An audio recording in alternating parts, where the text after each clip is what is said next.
D'habitude, je travaille toujours le texte de mes vidéos parce que j'ai envie de vous délivrer un maximum de valeur et que le temps que vous passiez à regarder la vidéo soit vraiment enrichissant. Mais aujourd'hui, c'est différent. Mon équipe a sélectionné des questions que vous me posez régulièrement et on va découvrir ensemble les questions et les réponses. J'ai hâte de lire les questions que vous m'avez posées et de vous partager ce que j'ai pu apprendre dans ces 6 dernières années d'entrepreneuriat. Avant de commencer, je vous invite à cliquer dans le lien dans la description pour accéder à une masterclass offerte et on va recevoir Célia aussi qui va nous aider dans cette vidéo. Donc comme vous l'avez vu en introduction dans cette vidéo, Célia et moi allons répondre aux questions les plus souvent posées en ce qui concerne le métier d'assistante digitale. Et pour commencer, c'est Célia qui va me poser les questions. On va changer un petit peu les rôles aujourd'hui. Célia, je t'écoute. Alors, c'est parti. La première question que tout le monde se pose, c'est en quoi consiste exactement le métier d'assistante virtuelle? Alors, c'est effectivement une bonne question. Donc, le métier d'assistante, alors virtuelle ou digitale, il faut comprendre que c'est la même chose, d'accord? Pour moi, la façon dont je le présente, c'est qu'on est là pour soutenir un entrepreneur, un chef d'entreprise dans le développement de son activité. En revanche, c'est un métier qu'on fait en tant qu'indépendante, donc ce qui nous offre une certaine flexibilité. Et c'est un métier où donc il y a une relation d'égalité entre son client et nous. Ça, c'est aussi à comprendre. On est indépendante, on est dans une relation d'égalité. Maintenant, qu'est-ce qu'on fait au quotidien va réellement dépendre des compétences de chacune et des appétences de chacune. Mais les missions dans l'absolu sont variées. Comme tu le sais, on peut faire de l'administratif, on peut faire de l'administration des ventes, on peut faire des réseaux sociaux, on peut aller dans le web marketing, on peut peut-être faire aussi des ressources humaines, on peut faire de la gestion de projet. Enfin voilà, ça va vraiment dépendre des compétences qu'on a, de ce qu'on a envie de faire, de notre cible aussi, du client avec qui on a envie de travailler, hein, parce que un artisan n'a pas les mêmes besoins quelqu'un qui travaille sur Instagram par exemple, qui fait de la formation en ligne.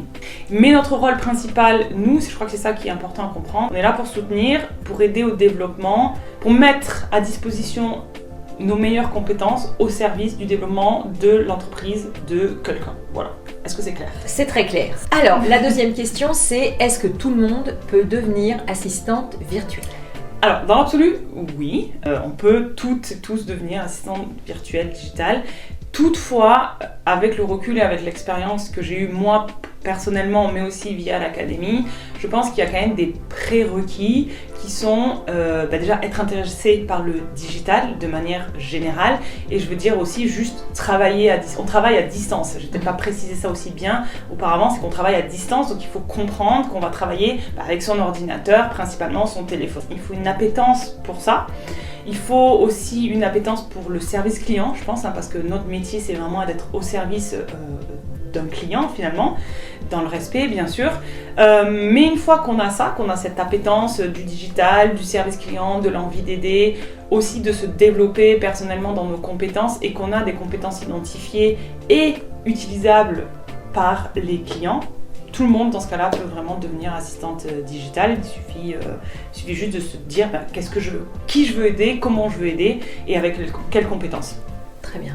La question aussi que beaucoup se posent, c'est comment on peut trouver ses premiers clients. Alors, effectivement, c'est la question. Oui. Pour moi, il y a 2 choses pour trouver ses premiers clients. Ça va dépendre un peu du temps qu'on a. Parce que des fois, on a plus de besoins financiers rapides ou on a vraiment ce besoin de reconversion. Donc moi, je dis toujours dans son réseau proche, personnel ou professionnel, je trouve que c'est là où finalement le bouche à oreille va s'enclencher, on peut chercher, on peut réactiver beaucoup de contacts. Parce qu'il ne faut jamais sous-estimer, ok, je peux parler à quelqu'un et cette personne n'est pas intéressée, mais si quand j'ai parlé à cette personne, j'ai vraiment bien expliqué les choses, cette personne peut aller ensuite parler à quelqu'un d'autre et dire « Ah mais tiens, en fait, ce que fait Célia, ah mais en fait, moi, ça m'intéresserait vachement. » Donc je pense que le réseau, même de manière générale, pro et perso est vraiment le premier endroit où aller chercher. Et après, ça va dépendre du client avec qui on veut travailler. Et je crois que c'est vraiment essentiel aussi de bien se concentrer sur ça, parce qu'on le voit aussi dans l'académie, on a tendance à s'éparpiller quand on cherche ses clients, etc. Alors qu'en fait, il faut revenir au client et où est-ce que se trouve le client. C'est ça qui va faire que si je vais des artisans et des commerçants, je vais essayer de faire plutôt de la prospection en direct ou par email, alors qu'effectivement si je travaille avec des gens qui sont sur les réseaux sociaux, je vais utiliser le ou les réseaux sociaux que cette personne utilise. Donc ça va dépendre vraiment un petit peu de son client, de son prospect. Et finalement, en fait, c'est presque plus simple quand c'est comme ça. Parce qu'on n'a pas à deviner. C'est pas un travail où on devine finalement. C'est vraiment un travail où on va suivre ce que le client, la niche, le positionnement nous dit de faire. Exactement, oui, c'est ce qu'on recommande surtout quand les gens se lancent sur les réseaux sociaux, c'est d'identifier déjà bien leur cible, déjà bien quel est leur client, on va dire le client idéal, on a l'impression que c'est très compliqué à trouver, mais une fois qu'on a ciblé vraiment, on sait comment on va s'adresser à eux pour les attirer vers nous. Donc ça c'est sûr que c'est très important et le réseau, oui, c'est primordial. Oui. C'est sûr, et puis ça montre aussi qu'on ne peut pas travailler avec tout le monde. Oui. Ça c'est ça aussi, où, voilà, parce que dans cette recherche de premier client qui peut être très stressante, et je le comprends tout à fait, plus on va s'éparpiller, plus on va s'ouvrir, plus on va perdre de temps. Et bon, on le voit aussi dans l'académie, où en fait dès qu'on recentre les recherches sur quelque chose de spécifique, une porte d'entrée, ce que j'aime bien appeler une porte d'entrée finalement, eh bien la recherche de ce premier client, finalement elle est guidée par le client, et encore une fois on n'a pas besoin de deviner, on suit des choses qui sont logiques parce qu'on a compris où était notre client et comment on allait pouvoir aller le toucher et lui parler en fait. Alors, une autre question qui revient souvent aussi, c'est combien est-ce qu'on peut espérer gagner au début, vraiment quand on débute, et comment ça peut évoluer au bout de plusieurs mois ou années. Alors, c'est difficile à dire d'une certaine manière parce que ça va vraiment dépendre des gens et des compétences, des personnes, des compétences, etc. Mais bon, pour donner un exemple qui était le mien par exemple, ce qu'il faut bien comprendre, c'est qu'on peut commencer sur des tarifs qui peuvent évoluer par la suite. Donc par exemple, moi je suis en toute transparence, j'ai commencé à 19 € de l'heure, donc ce qui est aujourd'hui serait inimaginable, mais à la fin j'étais sur du 35 à 40 € de l'heure. Donc ça me permettait à la fin d'en vivre confortablement, de générer des revenus qui m'allaient bien. J'ai commencé à être bien, enfin comment dire, il y avait un bon équilibre pour moi autour des 1500, 1600 € par mois. Et après on continue, on peut monter jusqu'à 2 3 000, ça va dépendre un petit peu encore une fois de nos objectifs, de notre positionnement, mais de manière générale, dans les revenus, on peut aller là où on veut. Alors, bien sûr, en gardant la réalité en tête, on ne peut pas dire « je veux 2 clients et gagner 10 000 €», mais de manière générale, c'est très flexible. On a des clientes dans l'académie qui ont jusqu'à 3 000 €. Après, il y a des clients qui sont en complément de revenus, qui ont 1 000 € et ça leur va aussi. Donc, c'est vrai que c'est toujours un sujet un peu dépendant de la personne. Mais je crois que ce qui est important à comprendre, c'est qu'on peut gagner ce qu'on veut gagner. Voilà. Et on peut se donner les moyens de gagner ce qu'on veut gagner. Et c'est ça qui est bien aussi avec ce métier. D'accord. Ça fait rebondir un petit peu aussi sur la question suivante qu'on a souvent, c'est du coup, est-ce que c'est possible de faire ce métier vraiment en complément de revenus ou pas ? Donc ça répond un peu aussi à cette question. Oui, en fait c'est corrélé effectivement parce que en fait, ce que je vais gagner va dépendre de mon temps de travail. Finalement, ce qu'on vend, ce sont nos compétences via notre temps de travail, que ce soit en taux horaire ou en package. Donc là aussi, on peut, en fait pour moi il y a 3 niveaux dans le métier. Soit on fait un complément de revenus, donc on va faire quelques heures par semaine, peut-être 5-6 heures par semaine. Soit on va faire ça à mi-temps, donc on va monter sur plus 15 heures par semaine, quelque chose comme ça. Soit on peut faire ça à temps plein et on va faire peut-être 25 heures par semaine. Donc bien sûr démultiplier sur le mois. Donc c'est vrai que tout ça se corrèle de manière générale au choix de la personne. Et c'est aussi là où il faut comprendre qu'on ne peut pas dire moi je veux un complément de revenu et je veux gagner 3 000 € parce que le taux horaire serait trop élevé. Il faut qu'il y ait aussi une corrélation, quelque chose de logique entre les deux. Mais encore une fois, tout est possible. Finalement, tout est possible. On l'a vu, on le voit. Moi, je travaillais à temps plein, puis je suis passée à mi-temps. Toi, tu es à temps plein maintenant. Enfin voilà, ça dépend, mais tu as été en complément de revenu. Enfin, c'est un peu c'est aussi cette flexibilité qui vient dans ce métier, de pouvoir moduler temps et revenus finalement par rapport à nos objectifs personnels. Exactement, c'est ça. On se dit, j'ai tant d'heures à y consacrer par semaine. Voilà, on peut le faire. Et si on a tout notre temps, on peut éventuellement, investir plus de temps, plus d'énergie pour trouver d'autres clients et d'adapter. Les packages aussi, c'est intéressant, comme tu disais, parce que ça permet de plus être un tarif horaire qui est des fois pas toujours facile à gérer, que quand on vend entre guillemets un package à un client, on sait plus déjà où on va voit et le client sait aussi, donc ça c'est bien. Mais c'est vraiment le moyen de passer à ces niveaux de revenus qui sont un petit peu plus élevés, et ça vient dans un second temps parce qu'on a besoin de l'expérience d'abord, d'engranger pas mal d'expérience pour pouvoir évaluer mieux et pouvoir vendre des packages plutôt que du taux horaire. Mais c'est sûr que c'est un levier extraordinaire qu'on a pour augmenter ses revenus sur du 3 000, 3 500 de manière régulière. Exactement. Alors ensuite, une autre question qu'on se pose beaucoup aujourd'hui, c'est est-ce qu'on peut encore exercer le métier d'assistante virtuelle en 2025 ? Alors je pense que oui, plus que jamais. Très honnêtement, moi j'ai commencé en 2000... je sais même plus maintenant. J'ai commencé dans post-Covid en fait. Donc, plutôt Covid, j'ai commencé Covid. C'était un métier qui était très très peu connu finalement, qui nous vient des États-Unis.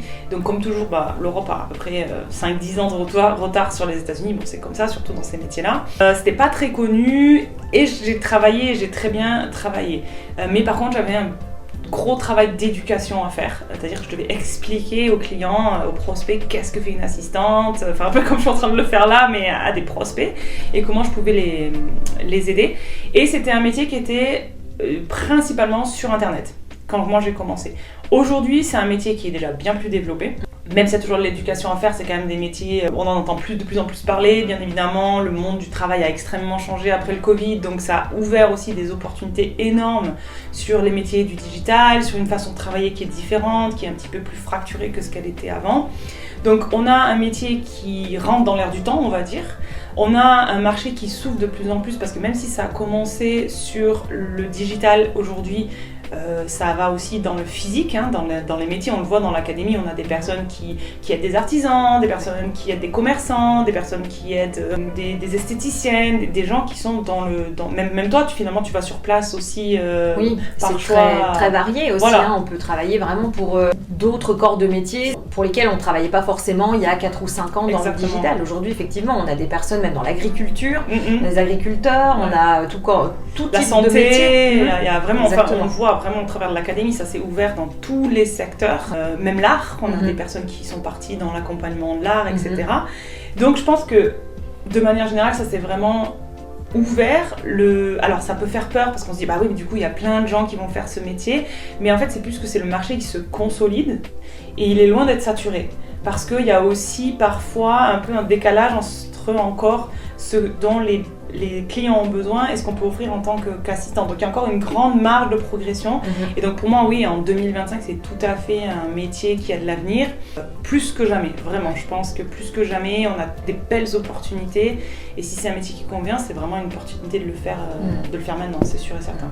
Oui, ce qui est quand même assez rassurant et motivant aussi pour les personnes qui se posent la question, est-ce que je peux me lancer ou pas ? Parce qu'on sait qu'il y a énormément, comme tu disais, le monde du travail a changé. Ah oui, beaucoup d'entrepreneurs qui sont lancés, qui ont réussi et qui réussissent toujours aussi beaucoup aujourd'hui. Et donc, ils ont forcément besoin d'aide pour développer leur business. Et comme aujourd'hui, on peut présenter toute une palette différente de missions, ça peut convenir un peu à tout le monde aussi. Si on a des compétences un peu spécifiques aussi, c'est vraiment bien. Puis c'est vraiment un point important que tu soulèves, c'est qu'il faut comprendre que toute entreprise, que ce soit physique, dématérialisée, e-commerçant, ne peut pas s'étendre sans aide. On sait que, on l'a vu nous-mêmes, on sait que aujourd'hui, je suis loin d'être seule avec Albin dans l'académie. On est une équipe de plus de 10 personnes et on sait très bien que si on n'a pas d'aide, on ne peut pas développer. Et en plus, ce qui est assez intéressant, c'est que l'assistante, c'est un peu la première personne qu'on va aller chercher. Quand on est entrepreneur et qu'on est un petit peu dans cette difficulté où on a trop de travail, et bien en fait, on va aller chercher directement l'assistante parce qu'on va pouvoir lui déléguer des tâches assez simplement, assez rapidement. Et parce que des fois, il n'y a pas un besoin très spécifique, mais j'ai peut-être besoin, nous ça a été notre cas, on a besoin de quelqu'un qui va faire un peu d'administratif, et puis qui va faire un petit peu de service client, et qui va faire un petit peu peut-être de soutien aux réseaux sociaux. Et pour ça, comme l'assistante, elle est... alors, la plupart des assistantes sont polyvalentes, c'est des choix, mais quand même, il y a plusieurs cordes à son arc de manière générale. C'est vrai que la première personne à qui on va penser, si on a déjà travaillé ou si on a déjà entendu parler, c'est une assistante. Exactement. Parce que dans ce cas-là, je veux dire, même moi personnellement, j'ai eu des assistantes parce que je me dis c'est parfait, en fait, cette personne elle va être capable de prendre en charge toutes ces missions que moi je veux plus faire, je peux plus faire parce que ces missions aujourd'hui elles m'empêchent de me concentrer sur ce que je dois faire, moi en tant qu'entrepreneur, en tant business owner, c'est de développer mon entreprise et d'être sûr, et moi mon travail au sein de l'académie, être sûr qu'on produit de la qualité. Que la formation soit en adéquation avec les demandes d'aujourd'hui. Donc si tous les jours je fais entre guillemets ce que tu fais ou ce que d'autres assistantes font, moi je peux pas faire ça. Donc c'est vrai que l'assistante c'est aussi la première personne qu'on va aller chercher en général. C'est donc on va dire un poste assez clé aussi dans une entreprise, donc c'est bien. Oui, et surtout des entreprises, alors bien sûr on parle pas de multinationales, mais on parle d'entreprises de solopreneurs ou des petites équipes. Nous on était 2 avec Albin au début, voilà, tu rajoutes quelqu'un et c'est clair, ça devient vite un poste clé. Et d'où aussi la relation très spécifique que l'entrepreneur et l'assistante peuvent avoir, parce que vraiment des fois, on le voit aussi dans l'académie, où moi quand j'ai des échanges, des interviews, où les clientes me disent, les élèves me disent je reçois tous les jours des messages, toutes les semaines des messages de mon client, je lui ai sauvé la vie, il est trop content, il a pas raté son avion, tu vois, c'est vraiment, on agit dans le concret de ces personnes en fait. Oui, exactement. Donc non, je dirais 2025, toujours bon. C'est une bonne année, bon, c'est parfait pour celles qui veulent se lancer aujourd'hui. Ouais, on est au début de l'année, donc on peut encore y aller. Bien. Et après, il y a aussi toujours la question, l'entrepreneuriat, on démarre, on est seul, on est indépendant, ça fait peur aussi. Ouais. Comment on peut réussir à rester motivé quand on se lance, parce qu'on sait qu'on va être seul? Alors effectivement, c'est une réalité, dans l'entrepreneuriat, on peut faire face à la solitude. Moi, je l'ai vécu aussi au début de mon aventure, c'est aussi un peu ça qui m'a ralenti. Donc avant d'être assistante, je me suis un peu égarée dans l'entrepreneuriat. Bon, j'ai appris aussi en chemin, mais c'est aussi parce que je suis restée extrêmement seule. Moi, mon conseil, ça serait, alors, soit on a de la chance et on a un entourage qui va nous soutenir. Et je dis on a de la chance parce que malheureusement c'est pas tout le temps le cas. Même si l'entourage ne veut jamais un mal, c'est parfois difficile pour eux de comprendre où on va avec ce projet, ce qu'on veut faire, comprendre qu'il y a des hauts et des bas. Donc bon, si on a la chance d'avoir un entourage, des amis, partenaires, peu importe qui nous soutiennent, c'est super, il faut déjà s'appuyer sur ça. Il faut continuer à avoir un équilibre de vie, ça aussi c'est important. Il faut pas, dès qu'on commence à se renfermer et qu'on est dans ce tunnel travail, business, on se coupe de tout. Et c'est dommage parce que pour aussi développer notre business, notre créativité, il faut avoir des choses qui viennent de l'extérieur. Donc si on coupe, non j'ai pas le temps de sortir avec mes amis, alors bien sûr il faut se concentrer, il faut avancer, mais il faut aussi maintenir un lien social, un lien familial, etc. Parce que c'est ça aussi qui va finalement nous nourrir et qui va faire du bien, qui va faire que je vais pas passer ma journée toute seule devant mon ordi et que je suis encore toute seule le soir parce que voilà. Donc si on peut avoir un lien et un soutien via son entourage, je pense que c'est une très bonne chose à faire. Maintenant, si c'est plus difficile, les autres actions, c'est de rejoindre des communautés. Je dirais en ligne ou en physique, bien sûr, qui peuvent amener beaucoup de choses. Ça amène du soutien, ça amène de l'échange. On est juste avec aussi des personnes qui comprennent ce qu'on traverse, et donc ça n'a aussi pas de valeur dans ce sens-là. Et sinon, après, c'est faire des formations, des accompagnements où on va justement nous tenir la main un petit peu, on va nous guider pour enlever ce côté je suis seule tout le temps, parce qu'il y a la solitude, mais je crois qu'aussi il y a dans le côté seul la difficulté à prendre du recul sur sa situation, à parfois voir juste devant nous vraiment ce qu'il y a. Enfin là, la tête dans le guidon, c'est vraiment le mot. Alors que quand on est dans une communauté, par exemple nous dans Slack, quand les personnes ont des problèmes et qu'elles viennent les exprimer, on peut donner de la perspective, on peut donner un conseil, et ça peut tout changer, quoi. Ça peut vraiment tout changer. Ça aide beaucoup, c'est vrai que ça remotive, parce que quand on fait partie d'une communauté, comme il y en a beaucoup dans plusieurs pays d'ailleurs, soit en physique où on organise des événements et les gens peuvent se rencontrer. Déjà, il y a le fait qu'on se rencontre avec d'autres personnes qui, effectivement, comme tu dis, comprennent un petit peu ce qu'on vit au quotidien, puisqu'elles vivent la même chose ou ont vécu la même chose. Et notamment, ça peut créer aussi du réseau, parce que c'est aussi un réseau qui peut être intéressant de se dire, moi j'ai besoin d'une assistante, ou moi en tant qu'assistante je recherche des clients, peut-être que eux dans le futur ils auront besoin. Ça crée des liens et ça permet d'échanger sur les mêmes problématiques et de savoir, comme tu dis, qu'on se sent pas seul. Souvent ils organisent aussi des ateliers, des masterclass, des choses aussi même un peu concrètes où ils ont toujours accès.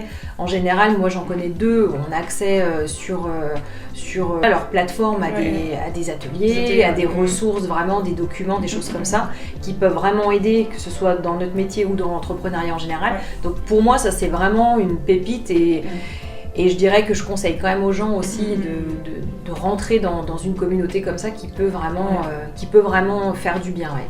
Oui, parce que c'est un soutien dont on a besoin. Enfin, moi je l'ai vécu, 2 ans d'entrepreneuriat seul, ça a été seul. Et jamais plus je ferais ça aujourd'hui parce qu'on s'enferme, on s'enterre, on perd de vue ce qu'on veut aussi, alors qu'en fait il y a des moyens qui sont relativement simples, surtout aujourd'hui avec encore une fois le digital, le dématérialisé, de dire je vais rejoindre une communauté, même si c'est une fois par mois, ou alors je vais me faire accompagner dans une formation qui a une communauté, d'où aussi pourquoi pour moi c'est très très important dans l'académie que ce soit pas juste des cours, mais que vraiment il y ait un accompagnement communautaire, de groupe pour les personnes, pour que en fait quand il y a des hauts et des bas, parce que c'est l'entrepreneuriat et c'est comme ça, et bien que dans les hauts il y a quelqu'un avec qui les partager et être super content, et que dans les bas il y a quelqu'un pour tenir la main un petit peu et avancer vers ses objectifs, au lieu de dire de toute façon je vais pas réussir et de s'en aller en fait. Exactement, ouais. Merci d'avoir répondu déjà à ces premières questions. Et puis à mon tour je te laisse le micro. Allez, c'est parti. Du coup, maintenant à moi de poser certaines questions, mais je pense qu'on va les faire plus sous le mode de l'échange parce qu'on peut donner chacune nos points de vue personnels et ça peut être intéressant. Donc la première question qui nous est posée, c'est comment as-tu découvert le métier d'assistante virtuelle ? Alors moi, je l'ai découvert parce que comme je disais avant, j'ai pu rencontrer plusieurs coachs quand moi j'ai commencé à être coach en développement personnel et j'ai vu qu'autour de moi, il y avait pas mal de coachs qui réussissaient bien et qui commençaient à avoir besoin de déléguer certaines tâches, et j'ai rencontré une jeune femme qui était assistante virtuelle, et c'est vrai que je me suis dit oui, c'est un métier qui existe, l'assistanat dans le monde entier, mais c'est vrai qu'assistante virtuelle, je me suis dit oui, ça fait sens puisqu'il y a des personnes qui travaillent à distance, on a aussi besoin de personnes qui nous aident à distance. C'est comme ça que j'ai découvert ça, et après j'ai découvert un peu plus sur la formation, en tout cas quand j'ai vu un webinaire que tu faisais un jour, et c'est comme ça en fait que c'est venu presque en même temps en fait, donc c'était le destin. Alors c'est marrant parce qu'il y a quand même un décalage d'années entre toi et moi, parce que moi donc c'était plutôt milieu fin Covid quand j'ai découvert ça, et comme je disais aussi c'était un métier qui était moins connu, donc moi j'ai découvert ça. Je savais pas ce que c'était, j'ai juste vu une annonce en fait où je me suis dit mais tiens, ça je sais faire, c'est donc l'annonce d'Albin, et je me suis dit allez, je vais tenter, et en fait je suis rentrée là-dedans sans avoir vraiment de connaissance de ce métier, mais finalement c'est devenu mon métier, donc c'était un peu plus par hasard on va dire, mais ça m'a amené là où je suis aujourd'hui, donc c'était un bon hasard je dirais. Ok, deuxième question, quel a été notre plus grand défi en tant qu'assistante virtuelle ? Le plus grand défi, je dirais que pour moi ça a été plus la solitude. Plus la solitude, de se rendre compte vraiment que on est tout seul. Alors je dirais ça peut être aussi le lot des entrepreneurs en général, pas forcément de l'assistante virtuelle. Alors après, si on va être plus spécifique sur le métier, ça aurait plutôt été est-ce que je vais être capable de remplir les missions qu'on me demande ? Voilà, ça aurait peut-être été ça le plus grand défi, de se dire est-ce que je vais être face à des choses que je saurais peut-être pas gérer ? Est-ce que je suis obligée de savoir le faire ? C'est vrai, On va dire que pour le métier d'assistante, ça aurait plus été ça, on va dire le défi. Oui, moi c'est un peu plus mon défi, parce qu'en fait je crois que je suis rentrée tellement à l'aveugle dans le métier que je me suis pas posé de questions. Je me suis dit j'y vais, je sais faire, ça va marcher, je sais pas, il y avait une foi en moi ou en quelque chose en tout cas à ce moment-là, mais du coup mon défi il est venu plus tard, où c'est quand j'ai commencé à avoir beaucoup de clients, et là à gérer 5, 6, 7 clients, ça commence à être dur, parce que les priorités ça commence à s'emmêler, le temps de travail commence à déborder beaucoup, c'est vraiment à ce moment-là où d'ailleurs ça m'a amené à arrêter des contrats parce que je me suis rendu compte que je pouvais pas faire ça, mais c'était vraiment un défi parce que c'est souvent aussi, c'est corrélé au moment où on commence à bien travailler, à bien gagner, et donc tu te dis mais attends, ça marche bien, pourquoi je veux arrêter, mais en même temps tu te rends compte que il y a des complications et que tu commences à moins bien travailler aussi. Et ça c'est vraiment c'était mon défi à ce moment-là, de dire comment je gère tout ça sans me perdre et sans perdre en qualité dans mon travail. La question qui vient toujours et souvent, c'est combien de temps il a fallu pour atteindre nos objectifs financiers, et quelles ont été un peu les étapes de cette atteinte de ce but ? Alors c'est vrai que moi j'avais pas forcément un objectif financier dès le départ parce que je savais pas encore si j'allais faire du complément de revenus, si ça allait fonctionner, si ça allait pas fonctionner. Mais on va dire que par la suite, quand ça commençait à mieux se développer, on pourrait dire que mon objectif est arrivé au bout d'une année et demie parce que j'y suis allée vraiment aussi un peu tranquillement. Et ça s'est fait vraiment par étapes parce qu'en fait j'ai eu un premier client, j'ai démarré avec un taux horaire qui était aussi moins important que celui d'aujourd'hui évidemment. Et par la suite j'ai eu un autre client et puis un autre et puis un autre. Donc en fait à force, voilà, ça s'enchaîne un petit peu, donc les revenus augmentent évidemment.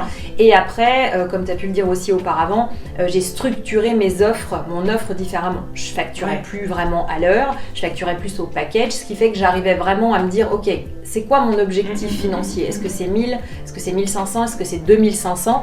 Et en fonction de ça, il faut vraiment comprendre que on ne peut pas atteindre l'objectif comme ça sans se poser de questions. Il faut dire, ok, combien d'heures j'ai à disposition, que ce soit 10 heures par semaine ou 50 heures par semaine, combien j'ai à disposition, et si je veux atteindre 3 000, 4 000, 10 000 euros, comment je dois structurer aussi mes tarifs et mon travail. Et donc oui, ça se fait vraiment par étapes, et on pourrait dire qu'en gros, l'objectif premier que j'avais en 1 année et demie a été atteint. Ouais, je pense que c'est important de comprendre que bien sûr il y a le temps c'est important parce que on a envie de réussir, on a envie de tout ça, mais je crois que c'est important aussi dans l'aspect financier, c'est plutôt de comprendre qu'on construit au fur et à mesure et que on va développer au fur et à mesure et de pas perdre ça d'esprit, de se dire ok, je suis. Parce que parfois on n'est pas à son objectif, on se dit oh j'ai échoué, mais en fait non, parce qu'on a continué à avancer. Et moi c'est exactement comme toi, j'ai construit étape par étape, j'ai commencé par avoir 200, 300, 400, et puis plus j'ai eu de clients et plus ça s'est développé. Après j'avais un client qui voulait, j'avais l'option de passer à mi-temps avec un client, ce qui m'aurait amené à des revenus à 3 000 euros, mais on était sur J plus peut-être 1 an et demi. Parce que j'ai continué à faire évoluer, comme je disais, mes tarifs, mes offres, à faire de la recherche, à faire de la prospection. Donc je pense que les étapes c'est presque plus important de se concentrer sur les étapes et sur comment on veut avancer en ayant un objectif global que de se dire ok, en combien de temps je peux le faire, même si bien sûr on a tout envie que ça soit assez rapide parce qu'on a envie d'en vivre, parce qu'il y a des choses derrière qui sont importantes, mais je pense que ça, sous 1 an on peut atteindre des revenus confortables, peu importe ce qu'on vise comme contenu, parce que, comme revenu, parce que c'est aussi ça qui va dépendre, quoi. Est-ce que j'ai besoin de 500 euros, ou est-ce que j'ai besoin de 1000, ou est-ce que j'ai besoin de 3000 ? Bon, ça va dépendre vraiment aussi des personnes, quoi. C'est ça, oui, il y a un travail de fond quand même à faire de toute façon. C'est vrai que je pense que le pas le plus difficile, c'est déjà de se structurer, de s'organiser, et puis après c'est de trouver son premier client. Une fois qu'on a le premier client, je dis pas que ça coule tout seul, mais en général, c'est bien plus simple, c'est sûr. Exactement, parce qu'on est déjà dans le vif du sujet, parce qu'on met en application ce qu'on a appris, et on se rend vraiment compte des choses, et petit à petit, le bouche à oreille fonctionne, on se fait recommander par d'autres personnes, on a confiance en nous, donc on active aussi un peu plus le réseau, on peut faire partie, comme on disait avant, de communautés, de choses comme ça, et ça peut vite découler. Moi, c'est vrai que mon premier client, c'était vous, c'était l'académie. J'ai été bien recommandée à une personne que vous aviez dans votre réseau, donc elle me faisait confiance pour travailler avec elle, et une autre personne qui venait aussi d'une personne que toi tu connaissais, donc ça peut aller très très vite finalement. Mais je dirais qu'il y a quand même un travail de fond à faire et qu'on ne se lève pas du jour au lendemain en se disant j'ai besoin de 5000 et puis demain j'ai les 5000. Il y a quand même du travail aussi de communication, de marketing. Mais finalement je pense que tout s'aligne aussi par rapport à tout ça, et bien sûr l'argent c'est important, mais si on fait tout ce travail de fond d'alignement, finalement ça peut être assez simple et assez rapide suivant. Ok. Ensuite on a comme question quelles erreurs as-tu commises au début et comment les as-tu surmontées? Alors l'erreur numéro 1 c'est je prends tous les clients qui se présentent. Je suis coupable aussi. Coupable. Alors ça, c'est l'erreur. Je ne connais personne qui ne l'a pas fait cette erreur, ou alors quelqu'un qui c'est vraiment tout le monde, quoi. C'est l'erreur de débutant, je dirais. C'est-à-dire qu'on se dit, je vais quand même pas dire non à un client, je vais pas faire la fine bouche alors que je viens de démarrer. Sinon, on va me donner une mauvaise réputation. Sinon, je vais pas faire rentrer d'argent non plus. Alors après, on va dire que travailler pour un client qu'on a accepté alors qu'on savait, on sent en général un petit peu que ça va peut-être pas être terrible la collaboration, mais on le prend quand même parce qu'on se dit j'ai pas d'autre choix. Et ça, je peux le comprendre tout à fait. La bonne nouvelle là-dedans, c'est que ça permet déjà de savoir avec qui on n'a pas envie de travailler, parce que moi, je me suis rendu compte que ces ces personnes-là, j'avais aucune valeur commune.